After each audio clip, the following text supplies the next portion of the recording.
आपने कभी ना कभी तो time travelling movies, TV shows या फिर इवन किड शोज में तो देखा ही होगा।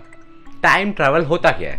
Time travel means to travel through time into the past और द फ्यूचर। आप टाइम ट्रैवल करके या तो भूतकाल में जा सकते हो या फिर भविष्य काल में जा सकते हो। लेकिन क्या टाइम ट्रैवल सच्ची में पॉसिबल है? वेल, साइंस कहता है यस।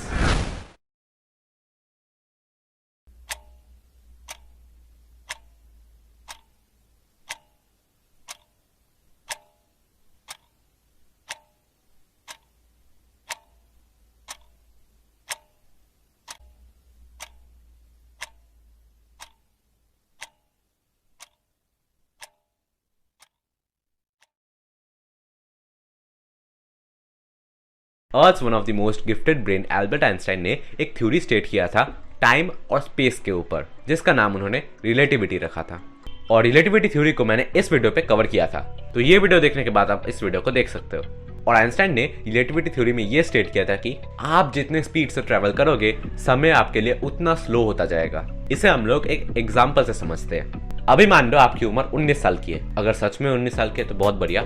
और आपके दोस्त की भी उम्र 19 साल की है और आपको नासा ने पकड़ लिया है और आपको पकड़ के बैठा दिया है एक स्पेसशिप में। और वो स्पेसशिप लाइट के 99.99% स्पीड से ट्रेवल करती है। और नासा ने आपको कहा है कि आप 2.5 साल तक लाइट के 99.99% स्पीड से ट्रेवल करोगे और फिर वापस आ जाओगे अर्थ में। तो 2.5 साल जाने के और 2.5 साल आने के, टोटल 5 साल बीत जाएंगे। तो अभी मेरा क्वेश्चन ये है कि 5 साल बाद जब आप अर्थ में पहुंचोगे तो आपके दोस्त की उम्र कितनी होगी? यार निक कैसे क्वेश्चन पूछ रहे हैं? अगर 5 साल पहले मेरा दोस्त 19 साल का था तो अभी वो 24 साल का होगा। राइट? रॉन्ग। आपका दोस्त 55 यानी 55 साल का हो जाएगा। और अर्थ के लोगों के लिए आपने 36 इयर्स ट्रैवल किया है स्पेस में, लेकिन आपके लिए आपने बस 5 साल ट्रैवल किया है, क्योंकि आप इतने ज्यादा स्पीड से ट्रैवल कर रहे थे। इसी वजह से आपके लिए टाइम स्लो हो गया था। And hence you time travelled 36 years into the future. तो इससे हमें ये समझ आता है कि टाइम ट्रैवल पॉसिबल है। यार निक, 5 साल ट्रैवल करने के बाद मैं बस 36 इयर्स फ्यूचर में गया हूँ। मुझे तो यार 500-600 साल बाद देखना है कि क्या होगा। तो यार निक, कुछ ऐसी ट्रिक बता जिससे मैं कुछ घंटों में 500-600 साल ट्रैवल कर लूँ। तो यार तुम्हारे इस बेहतर दिल को ठंडक पहुंचाने के लिए आइंस्टाइन ने एक और थ्योरी स्टेट किया है, जनरल रिलेटिविटी। इस थ्योरी के अनुसार अगर आप एक ऐसे जगह में हो जहां ग्रेविटी है तो उधर टाइम थोड़ा धीरे चलेगा, लाइक द अर्थ। लेकिन अगर आप एक ऐसा जगह में हो जहां ग्रेविटी बहुत ही ज्यादा स्ट्रॉन्ग है, for example the worm holes and the black holes. Worm holes और ब्लैक होल्स में टाइम बहुत ही धीरे चलेगा। और इन फ्यूचर अगर ह्यूमंस एक ऐसे स्पेसशिप को इन्वेंट करते हैं जो ब्लैक होल्स और वर्म होल्स को सरवाइव कर सकता है, देन आप 1 घंटे में 5-10 साल ट्रैवल कर सकते हो। इसका मतलब 10 घंटों में आप 50 से 100 साल ट्रैवल कर सकते हो। बस आपको ब्लैक होल और वर्म होल सरवाइव करना है, and then you can travel into the future. But ये तो बात थी फ्यूचर की। अगर हम लोग पास्ट में जाना चाहते तो हम लोग कैसे जा सकते हैं पास्ट में? क्या हम लोग पास्ट में जा सकते हैं?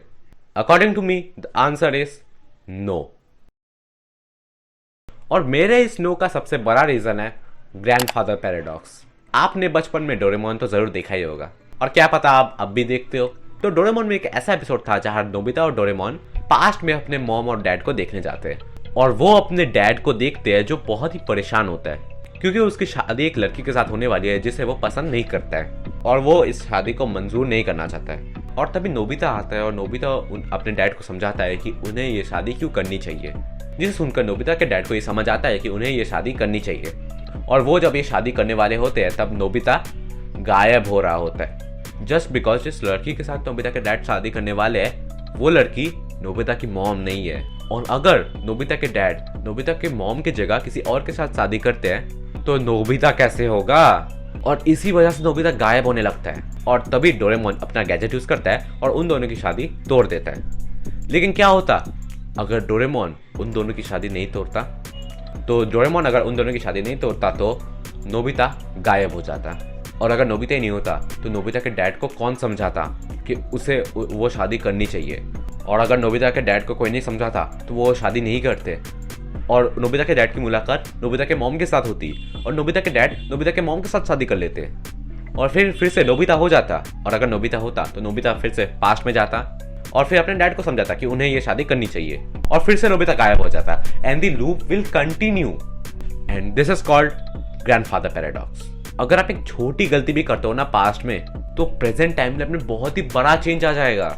और इसी वजह से हमें कोई रियल टाइम ट्रैवलर नहीं मिला है, क्योंकि साइंटिस्ट को भी पता है कि अगर कोई भी बंदा पास्ट में जाता है और एक छोटी सी भी गलती करता है ना, तो उस प्रेजेंट टाइमलाइन में एक बहुत ही बड़ी ड्रास्टिक चेंज आ सकती है। और इसी वजह से अगर हम लोग फ्यूचर में कुछ ऐसा इन्वेंट भी कर लेते हैं जिससे हम लोग पास्ट में जा सकते हैं, फिर भी हमें पास्ट में नहीं जाना चाहिए, क्योंकि पास्ट में एक छोटी सी गलती भी पूरे अर्थ को खत्म कर सकती है। हाँ, पूरे अर्थ को खत्म कर सकती है। So this was all about the video. Hope you liked it. If you liked it, then please hit the subscribe button. ऐसे interesting videos देखने के लिए, and I'll be meeting you guys in the next video. Till then, bye bye.